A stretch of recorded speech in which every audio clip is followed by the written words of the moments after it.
So my name is Alistair Farquharson. I'm the CTO of SOA Software. I'm going to talk a little bit about security, which is a very broad topic, and I could be here for hours. We could talk about all the different standards and things that are going on, but hopefully I can give a little bit of an overview as to what we're doing and where we're sort of positioned in the market and what problems our customers are seeing. So I'm going to talk a little bit about mobile, web, and APIs, and sort of how they fit together and what are the basic requirements for security. To do that, I sort of have to explain a bit of context about people that we typically deal with.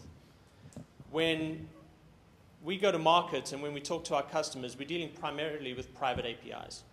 We don't deal with public APIs. Most of our customers are exposing APIs for B2B use, or they're exposing APIs to enable a bring your own device business to employee kind of initiative. They're typically not exposing an API like Google would for general consumption. So the problems that we see are ones that are very specific to, I guess, the enterprise, and they're specific to problems like single sign-on with old legacy back-end systems and how to mix and mingle a web architecture with an API architecture, how to leverage the old and the new together, how to expose a mobile channel where one doesn't exist in the first place, and how to protect and secure their enterprise. So my perspective is a little bit different from, I think, most of your perspectives, where we deal with the old and the stodgy enterprise that are trying to catch up and figure out what they're going to do with APIs. It's not a bad place to be, but it's definitely a different perspective. We don't have the blessing or the ability necessarily to always go out in a greenfield environment and create a new app with a cool new API for a cool new mobile application. In many cases, we're dealing with legacy systems, a huge customer base, hundreds of APIs at any given time. One of our customers has 400, which seems madness. But over time, things add up, things change, things get versioned, customers stay the same. B2B channels need to be created, set up, and destroyed. And you end up with a lot of momentum, or a lot of inertia, I guess is the right technical term. So anyway, with that context, I'm going to talk a little bit about our perspective on mobile, web, and APIs, and the kind of capabilities and things that are necessary to do security and unify security across the enterprise. Whoops, too far. So looking at the security landscape, there's kind of 5 things that I deal with on a day-to-day basis. The first one being authentication, authorization, and SSO. And these are huge topics in their own right, so you have to forgive me for blushing over a lot of things. I'm going to mention OAuth in one slide instead of all 20 slides. So there's a number of different concepts we're going to touch on here, and you can definitely come and talk to us afterwards as to how we deal with OAuth and specifically what OAuth does and what people are using it for and how it works and what our capabilities are. I'm not going to delve into that too far. I'm going to try and create or try and paint a broader picture of the security landscape and the basic requirements. So when people are trying to launch an API for the first time, they have to think about how they're going to do authentication. And authentication is often complicated by the fact that they might have an existing web application, they might have existing SSO infrastructure.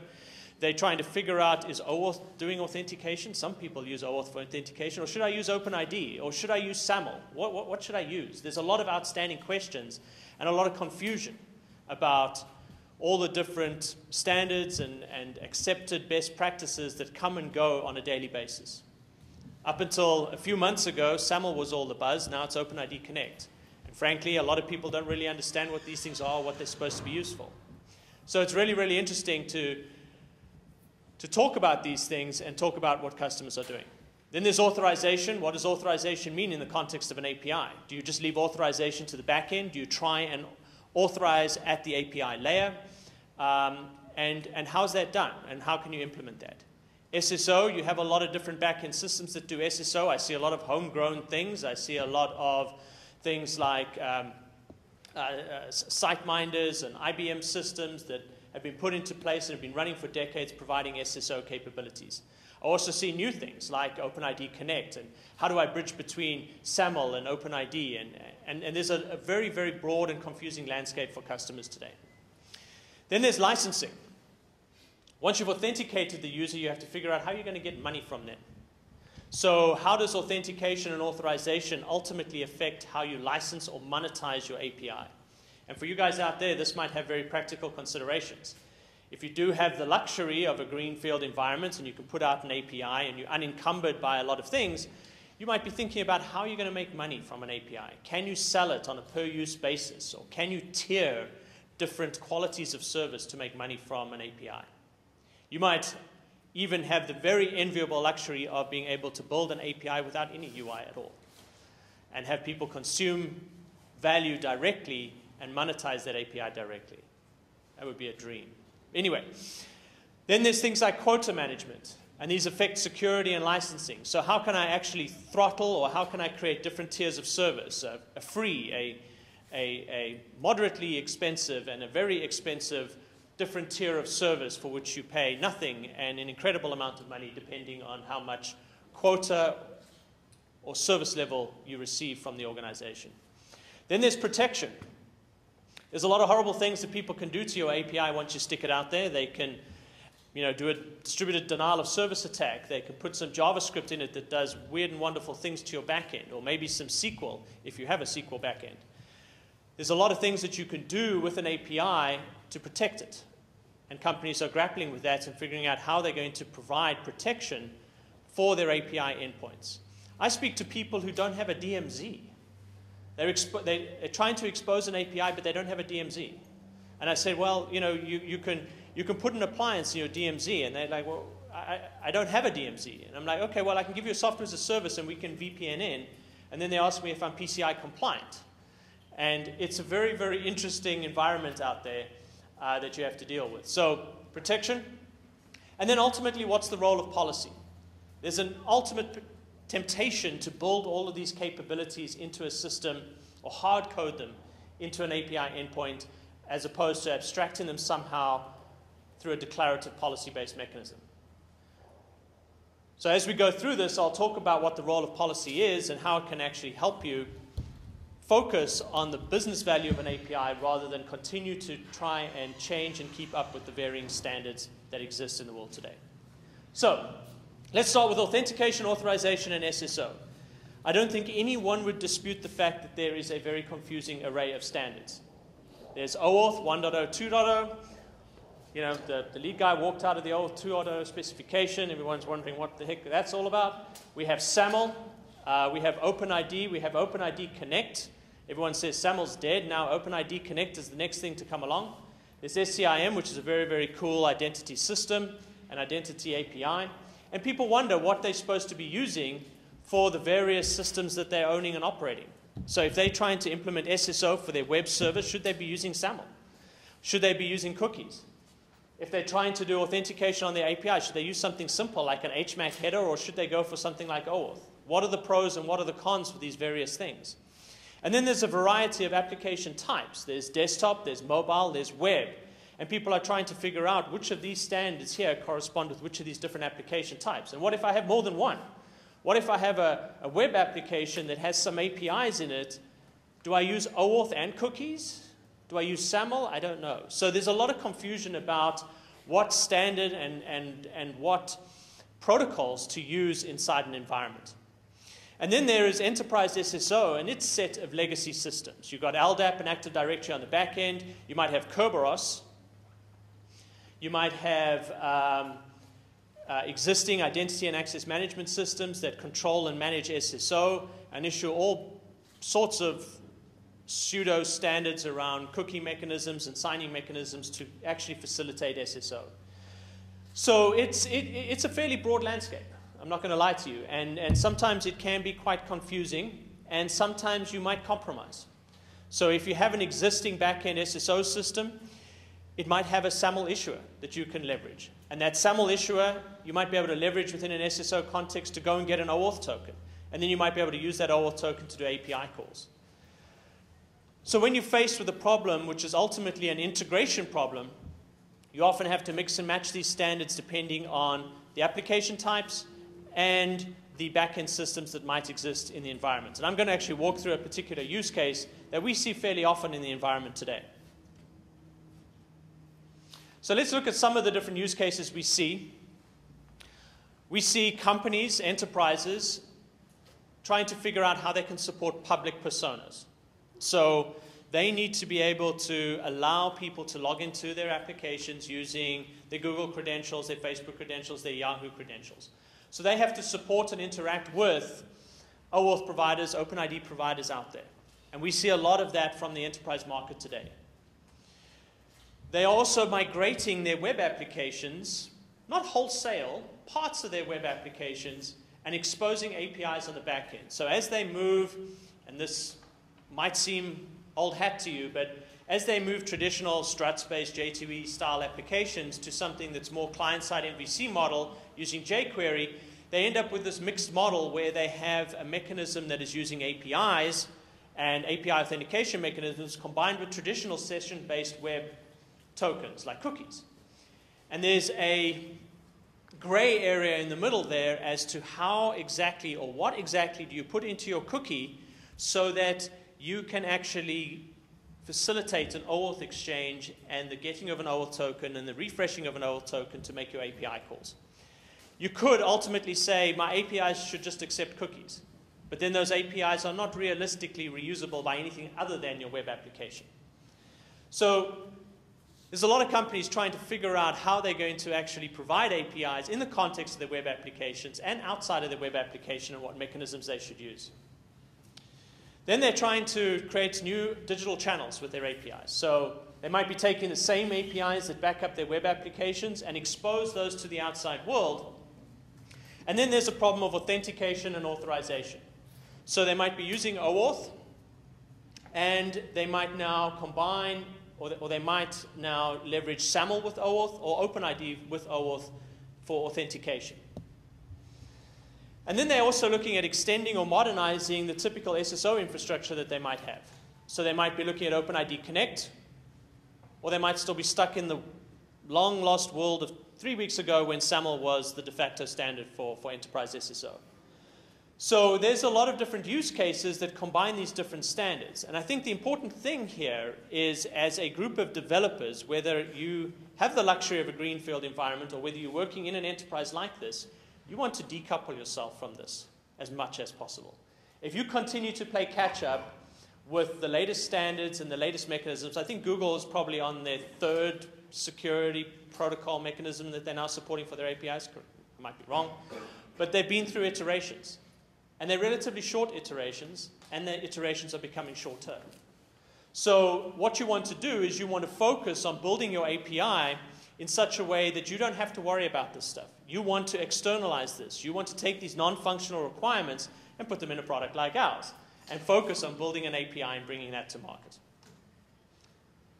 So let me just talk through combining SAML and OAuth just to give you some context. I don't know how familiar you are with the space, but let's imagine you have a mobile application and you have a back-end API that mobile app is using. And it's going through something like a gateway, which is something that we provide. That mobile application will then call the OAuth server and try to get an OAuth token. That OAuth server may, depending on how you've configured it, assuming you use SAML for authentication, it will redirect that user then to the SAML identity server. And that may be an extension of your existing enterprise SSO. It may be something new. It may be something you're putting on top of Active Directory, or some open source or public provider for SAML. But the fact of the matter is that this is something that an enterprise can typically provide on top of existing enterprise SSO. So that server will then proceed to log the user in. And there's a number of different ways that you can log the user in, and we see a variety of them. We see built-in tokens, we see certificates, we see biometrics, we see usernames and passwords, and there's a variety of different mechanisms that this thing can then use to issue the SAML token. Once that user is then logged in, redirect them again back to the OAuth server, which then verifies that SAML token. So these are ultimately separate systems, but the OAuth server, its responsibility is to take that SAML token, that SAML bearer token, verify that token, and issue an OAuth token back to the mobile application. So that OAuth token comes back to the mobile application, and then that mobile application makes the call ultimately to the back-end APIs. There's a number of things I've left out of this diagram, like how does a mobile application open up a web browser to allow you to log into the SAML identity server, but that's something that I think you can pretty much Google for yourself. But then the mobile application will make a call through a gateway. It might make a call directly to the backend APIs, but then this component, this part of the transaction, is then responsibility of the API itself. And I'm trying to point out how a gateway can abstract you as an API developer from this mess that's going on out here. So what happens is the mobile app makes the call through the gateway to the backend APIs. The gateway then validates that OAuth token and does fine-grained authorization. And I'll talk about this in a second, but essentially the gateway is capable of determining what grants, what scopes you need, OAuth scopes, grant types, OAuth scopes you need, and how those map to the different API parameters within an API call.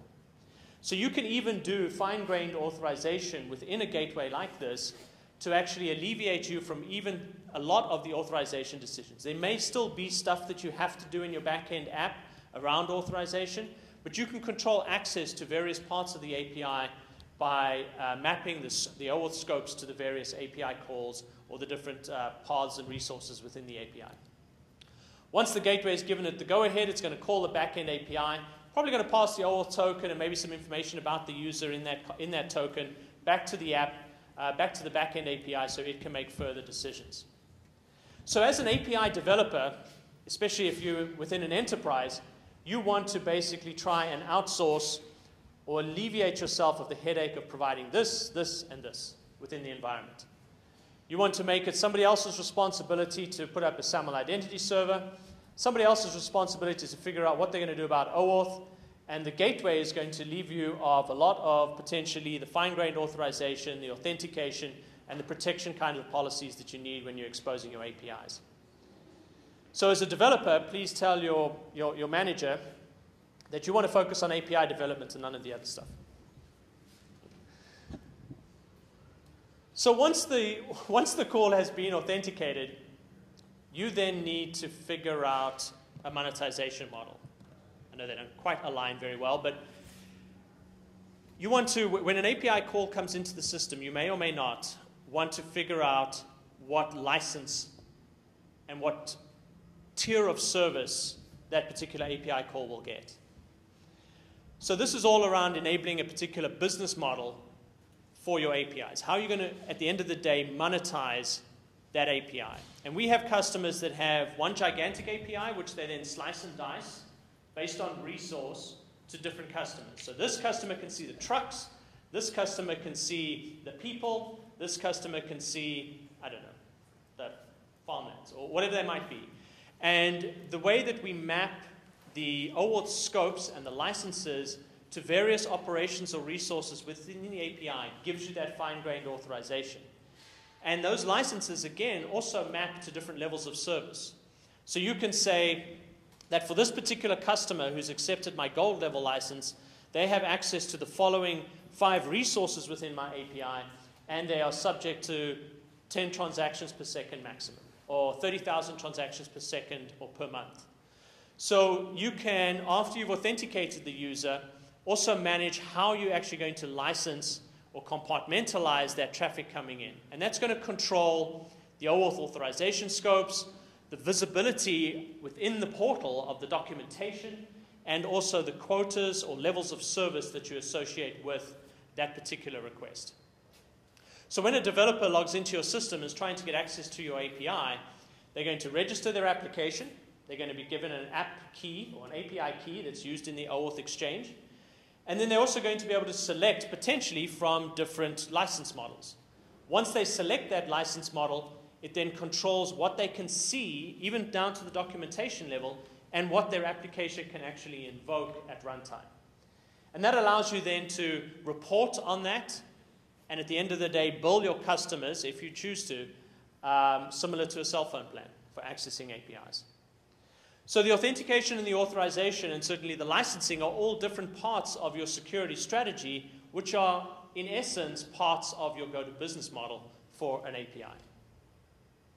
So let's look at the flow of licensing. So a message will come into that gateway that I was talking about earlier. We'll validate the OAuth token, identify the application, authorize the API call, fine-grained mappings to different methods or different resources within your API, figure out what the license is, and then enforce quality of service or SLA policies on that particular API call.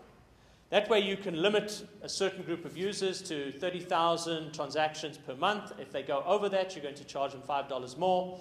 And that is all done within the context of the security environment and a gateway product that you would be either writing yourself or purchasing from a vendor. So let's talk a little bit about quota management. This is also, again, part of security. You probably want different licenses with different levels of service. And these things are typically things like throughput, bandwidth consumed over time, concurrency, or availability. Even if you only have two things, even if you only have free and paid, you don't want necessarily your free users to consume 1 million API requests a month. You want to somehow constrain them. So even if you don't directly monetize each individual API call, you probably want to set some limits, some constraints in place for a free plan. And that might limit overall the API requests to 30,000 a month or whatever the case might be, or have some upper limit on concurrency. Allow people to try out your API, test it out, and transition then to a paid model at some point in the future. This lowers the barrier for entry. It removes the friction, allows people to actually experiment with your API, and then also allows you to make money on the back end as people start using it, as they appreciate the business value. You could then cut them off if they exceed their quotas, or you can publish events that can be used for overage billing, or however you want to actually implement that from a business perspective. So I've talked a little bit about authentication and authorization, a little bit about SSO, talked about licensing. Then there's the whole category of things around protection. And these are things that are very, very important to the enterprise, not necessarily as important to a startup. But if you're a successful startup, you're going to want to start thinking about these things. So how do I prevent denial of service? How do I protect myself from injection attacks? How do I manage cross-site scripting? How do I deal with viruses that might be coming in through my API posts? All of these things fall into a category of protection policies. And these are things that are changing all the time. You know, ignoring viruses, which obviously change all the time, the different kinds of attacks as the protocols change and as the messaging types change, so do the attacks and the attack vectors change. So this is something that you're going to have to keep an eye on as a developer and continually modify how you provide protection and the protection policies that you enable within your application. So you would have to, in the absence of a gateway product, you would have to do and protect yourself from denial of service. You would have to look within each of your API calls to see if somebody's put JavaScript where they should have put a string and how that might affect you and whether or not that's a valuable vulnerability. You're going to have to look for potentially SQL inside strings. You're going to have to formulate what the different attack vectors are and put that all inside your code. It is easier to give it to somebody else and make it their problem, and when they screw up, it's their fault and you don't lose your job. So it's really important to think about protection policies and how you're going to cater for protecting your API as it goes forward. You don't want it to bring down your back-end systems. You don't want to expose your company to additional risk. And you want to make sure that you don't get a black eye when you put an API out into the wild. So let's think about policy for a second. Policy is the linchpin of how all of this is actually delivered in a scalable way. So how do you do authentication? Which standard, which specification? How do you do authorization? How do you map authorization policies to operations? How do you deal with denial of service, all the protection policies? How do you do licenses? How do you map that to quality of service? All of these things, if you do it right and you build it right, and you can build it yourself, should be done somehow abstracted as a set of declarative policies. So if you choose to build it yourself, I encourage you to separate the functional and non-functional, come up with some decoupled, pluggable way to add policies and include policies into your API runtime, and support things like inheritance and things like that within that framework to make sure that you can apply policies consistently and reliably across the APIs. The big challenge within a large enterprise is that lots of people are building APIs. And if, as an architect, you want to say, well, we need a certain set of protection policies, and we need a common enterprise authorization and authentication set of standards, it's very, very difficult to do that when you're dealing with 12 different development teams, perhaps around the world. That's when it makes sense to abstract that, even if, again, you're building it yourself, abstract that into something like a gateway that everyone's traffic has to route through. It's much, much easier to force people to route their traffic a particular way through the network than it is to force them to build their applications or APIs in a particular way. The one is a paperwork exercise, and the other one is something that you can actually really do in a concrete way. So the other thing that policy does is if you do it intelligently, you can actually mediate between different things. And that gives you some flexibility. So let's look at a classic example is that you have, internally you have a web service, an XML SOAP-based web service. And you want to take that XML SOAP-based web service and expose it as a JSON RESTful style service. So you're going to put together a platform, and that platform is going to mediate between the JSON requests coming in and the SOAP requests going out. There's a whole religious argument waiting for me at the door. But anyway, let's assume that you do that. Now, internally, you're going to have security policies that are probably WSS and SAML based. You're going to have backend systems that are looking for WS security headers in a SOAP envelope. And these need to somehow be crafted.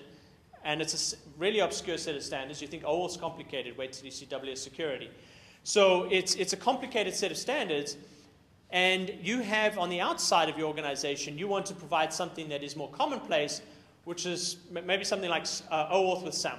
So you have these existing services that are used for application-to-application integration by your existing lines of business, and you want to expose that as an API. You want to create a new channel. But you need to figure out how you're going to convert WS SAML to OAuth. So you need some way of actually mediating between these different things. And if the platform, if you build that gateway right, or you purchase the right product, you can use these policies to automatically convert OAuth tokens inbound to WSS and SAML assertions outbound. Because you have a policy-based way of declaring what your requirements are internally and what your intention is externally. You want to enforce OAuth with SAML 2 when it's exposed to the internet, but everything within your firewall needs to be WSS and SAML. And if you create your policy-based system correctly, you can apply two different policies, one internal and one external. They automatically get inherited by internal services and external APIs, and the system automatically will convert and manage the OAuth dance with the exchange of SAML and convert that ultimately to WS security header leveraging the SAML token. So that's just an example of the sorts of mediations that policy can do within a system if you design it right. All right. So needless to say, we do have an API platform, and you're welcome to come and talk to us about it. But we have capabilities that cover lifecycle management, service integration, particularly gateway services that I've just spoken about. So we have an OAuth server. We have a SAML token server. We can issue SAML tokens. We can exchange them for OAuth tokens. We can create a very comprehensive security infrastructure for your enterprise. And then exposing all of those capabilities and all those APIs through a developer portal and layering a set of analytics on top of that to basically create a fully functional API marketplace that's integrated with a set of gateway services and back-end integration services within your organization. The whole goal here is to make it easy to take those SOAP services that you have internally and expose them as APIs to the outside world with protocols and standards and things that are supported and well understood by the community. And this is available as a service or on-premise or in a hybrid model. And thank you. My name is Alistair Farquharson. I'm the CTO of SOA Software. And, well, you can reach me there. Thank you.